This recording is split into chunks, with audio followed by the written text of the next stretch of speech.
Precisely. And the more we demand better stories, the more likely we are to. Yeah. We need to be critical consumers of media, engaging with it thoughtfully and asking ourselves, Right. are these characters believable? Are they stories authentic? Are they reflecting the full spectrum of human experience? This whole conversation has been incredibly thought-provoking. Yeah. I feel like I have a new lens for viewing characters and evaluating how they're portrayed. It's definitely a complex and evolving topic. Right. What are your main... Well, I think the biggest one is the importance of nuance and complexity in character development. Yeah. It's not about creating perfect representations. Right. It's about creating characters who feel real, who make mistakes, Yeah. who have both strengths and weaknesses. Yeah. It's about moving beyond stereotypes Right. and embracing the messy, unpredictable nature of human experience. I completely agree. And I think it's important to remember that this is an ongoing conversation. Yeah. We need to keep talking about keep challenging the status quo, and keep pushing for more authentic and inclusive stories. What do you think, listener? Have you noticed this trend of woke characters in your favorite movies and shows? Yeah. Are there any examples that you felt were particularly well written, or conversely, fell flat? What narratives are missing? What stories would you like to see told? Right. Let us know your thoughts. This is a conversation that extends far beyond Hollywood. Yeah. It's about how we see ourselves and others, and how we engage with the complexities of the world around us. And that's what makes this deep dive so fascinating. It's not just about movies and TV shows. Right. It's about understanding ourselves and the stories we tell. Yeah. So keep exploring, keep questioning. Absolutely. And keep those conversations going. We're diving into some pretty interesting ideas about opportunity and oppression in America. Yeah, some really thought-provoking stuff. We're going to be checking out this YouTube video. Okay. And it's called A Message to the Fake Woke Socialists and Communists. Oh, wow. If you hate America, leave. Just the title itself is already Yeah. making a statement. Right. You can kind of see where this is going. Absolutely. But what's really interesting is that this video comes from the perspective of an immigrant. Right, someone who's actually experienced life in other countries. Exactly. So his name is Aquarius Wave, and he's lived in Zimbabwe, South Africa, Okay. and now the U.S. So that's going to give him a pretty unique perspective, I'd imagine. Definitely makes you wonder how those experiences might shape his views. Yeah, for sure. All right, so let's hear what Aquarius Wave has to say. Right. He starts by talking about his journey from Zimbabwe to South Africa as a kid, Okay. and then eventually immigrating to the U.S. with his family. With his whole family. Yeah, the whole family came over. Gotcha. And he really emphasizes this point that coming to America was a choice. Like his family actively chose to come here for the opportunities. Interesting. And he contrasts that with what he sees as a sense of ungratefulness from people who were actually born in America. Ah, so he's seeing this kind of like Yeah. disconnect between Slowly. people who were born here and people who chose to come here. Exactly. Like he finds it confusing that people who already have so much would be protesting against inequality. It's like, what more could you want kind of thing. Yeah, and he even tells this story about seeing student protests at UC Berkeley for the first time. Oh, wow. And just being completely baffled. I mean, Berkeley's like a pretty prestigious university. Right. It's not exactly a place you'd expect to see protests about oppression. So he was surprised. Totally. Like he's thinking, what could they possibly be complaining about? It's interesting how two people can look at the same thing Yeah. and see totally different things based on their own background. Right. He's seen what it's like to live in countries with way fewer opportunities. Yeah. And then he sees these students at like a top tier university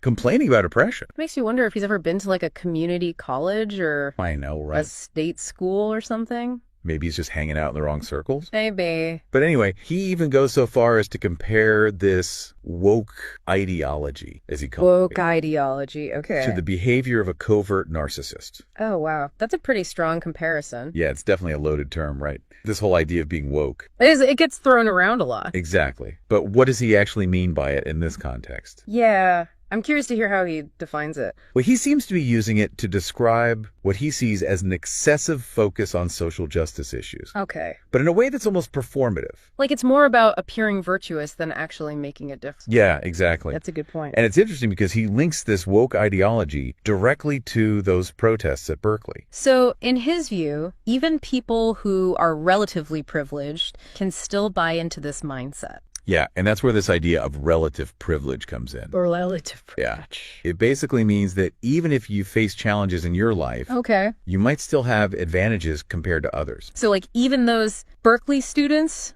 might have student loans and other problems, Sure. but they still have access to a world-class education. And opportunities that Many others don't. Right. That's the relative part. Exactly. And this all ties back into a central point. Okay. Which is, if America is so oppressive, why are so many people desperately trying to get in? I mean, it's a valid question. Right. Yeah. He uses the example of Middle Eastern women, who he says look to America as this symbol of women's rights. That's interesting. It makes you think about how different people around the world view America. Yeah, like we might focus on the negative, but there are millions of people who see it as a land of opportunity. And freedom. Exactly. You know, it's interesting how much weight he puts on that Berkeley story. Yeah, it seems like a defining moment for him. Like it really solidified his views on opportunity and gratitude. I guess seeing those protests firsthand Yeah. must have been jarring. Especially coming from his background. Right, where education wasn't always a given. Exactly. So to see these students who have so much complaining about oppression, it just didn't compute for him. he even calls it woke ideology, remember? Yeah, and he compares it to... Like covert narcissism. Right, like it's all about appearing virtuous. But not actually making a difference. And it's interesting because he seems to think that even those who are relatively privileged can still fall into this trap. Like those Berkeley students. Yeah, they might have their own struggles, Sure. but they still have a lot of advantages. Way more than many other people. Exactly, and that ties back into his whole argument about... If America's so bad, why are so many people trying to get in? Right. It's a question a lot of people ask. Like he uses that example of the Middle Eastern women. Oh yeah, who see America as a symbol of freedom. Right, and women's rights. It makes you think about how your own perspective might be skewed. Yeah, especially if you've never lived outside the U.S. Have you ever felt that way? Honestly. Yeah, sometimes I do wonder if we take things for granted here. It's easy to lose sight of the bigger picture. Totally. And then he brings up those historical examples. Oh, right. Like Madam C.J. Walker. Yeah, and Frederick Douglass. Incredible stories of success. Overcoming huge obstacles. It's like he's saying, look, if they could do it, anyone. But is it really that simple? I mean, it's inspiring, for sure. Yeah. But are those stories really representative of everyone's experience? That's a good point. It's like using Bill Gates as proof that anyone can become a billionaire. Right. It ignores all the systemic barriers. So how do we balance that? The individual success stories with the need for systemic change. Yeah, that's the million-dollar question. It's not an either situation. Right, it's about finding that middle ground. And that brings us back to his call to action. Oh yeah, be grateful and make the most of your opportunity. He really sees gratitude as an antidote to all the complaining. But is it fair to dismiss people's grievances? Especially if they've experienced real oppression. It's a tough question. And I don't think there's an easy answer. It seems like every point he makes just raises more questions. Yeah, like when he brings up slavery and Jim Crow. But then doesn't really elaborate. It's almost like he's just throwing those statements out there. Without any context. Right, and it makes you wonder what his intention is. Yeah, is he trying to downplay those historical injustices? Or is he just trying to frame the debate in a certain way? It's hard to say for sure. But it's definitely something to think about. It's like he's trying to say, hey, America's not that bad. Be grateful for what you have. And coming from him, it's a powerful message. Right. Someone who's seen what it's like in other parts of the world. But it's also important to remember that his perspective isn't the only one. So where do we go from here? I think the biggest takeaway is that there are multiple sides to every story. And it's our job to try to understand those different perspectives. His message really seems to strike a chord with a lot of folks. Doesn't it? His YouTube channel has tons of subscribers. Yeah, and you see a lot of support for his ideas in the comment section, too. I wonder if it's because he's coming at this whole thing from the perspective of an immigrant. It could be. Yeah, you often hear that argument. Right, like immigrants have this special insight into America. Because they chose to be here. They didn't just happen to be born here. They saw what it was like elsewhere, and then they picked America. Exactly. So maybe that makes their criticisms hit a little harder. Makes you think about how much our own experiences really color how we see these big societal problems. Definitely. We all bring our own baggage to the table, right? Our own beliefs, our own experiences. And sometimes, even if we're looking at the same facts, Yeah. we end up with totally different conclusions. It's crazy, right? It is. It makes these conversations so much tougher. But also so much more important. Exactly. Because how can we even try to bridge the gap? If we can't understand where the other person's coming from. And that's what I really appreciate about doing these deep dives. Oh, yeah, me too. It pushes us to confront those different viewpoints. And to grapple with just how complex these issues really are. Like, we've seen Aquarius Ways has a really strong perspective. For sure. But it doesn't always acknowledge every side of the story. Yeah, he puts a lot of emphasis on individual responsibility. Which can sometimes make it seem like Like he's downplaying the systemic barriers that people Yeah. face. So how do we find a balance? How do we recognize that both individual choices and societal structures matter? It's a tough one. It really is. But I think it starts with empathy, Trying to see things from other people's shoes. even if we don't always agree with them, And being willing to look beyond our own limited experience. to see the bigger picture. Because at the end of the day, It's not about individual choices versus systemic change. it's about both. It's about understanding how those two things work together. To shape the world around us.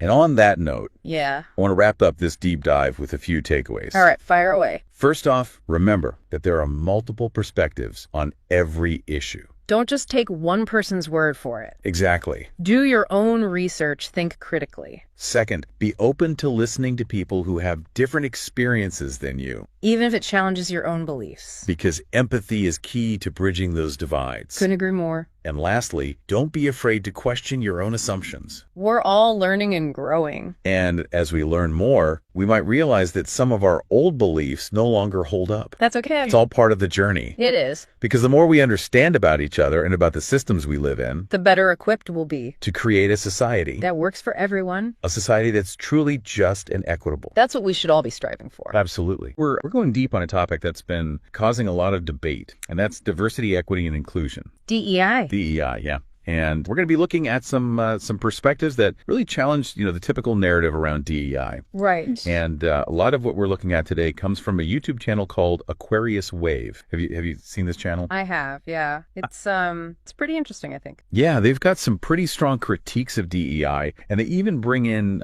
insights from, big names like Dr. Jordan Peterson, Dr. Carol Swain. Yeah, what's interesting to me is that they seem to present a pretty bold perspective. Yeah. Maybe even controversial to some, right? Right. They really go beyond just like the surface level, understanding of DEI Mm-hmm. and try to really like dissect what they see as potential flaws Yeah. and maybe even like unintended consequences of these initiatives. Yeah, they don't hold back. And their main argument basically boils down to this. DEI programs, while they're intended to help marginalized groups, Right. they could actually be doing more harm than good. Yeah. They say that these initiatives can lower standards, discourage, the pursuit of excellence, and even foster this kind of like victim mentality. Yeah, and this critique really comes down to the idea that by prioritizing representation over qualifications, we risk undermining, the very goals of equality and fairness that DEI is supposed to promote. Right. It's kind of like, trying to force a square peg into a round hole. Right. It just doesn't work. Yeah. And they use this pretty interesting analogy to illustrate their point. Yeah. They compare trying to place unqualified individuals, right, into roles that they're not ready for to like putting someone who isn't built for basketball into the NBA. Okay, I see, yeah. And they argue that this sets them up for failure and it undermines their potential. Right. Now, whether or not you agree with that analogy, it definitely makes you think. It does. It does. Yeah. It's interesting. This actually connects to a concept called the Peter Principle, Oh, yeah. which states that people in a hierarchy, they tend to rise to their level of incompetence. Right. Meaning individuals are often promoted based on their performance in their current role, Right. not necessarily on their ability to excel at a more, senior position. Right. And guess what? Aquarius Wave actually ties this principle directly to DEI, suggesting that promoting individuals solely based on diversity metrics Yeah. could actually lead to people being placed in roles they're just not prepared for. So they're basically saying that by lowering the bar in the name of diversity, Right. we might be creating this situation where people are set up to fail, Yeah. which, of course, defeats the purpose of trying to help them succeed in the first place. Exactly. And it raises a really crucial question. If DEI is truly about empowering marginalized groups, why might these initiatives be structured in a way that could potentially hinder their long-term success?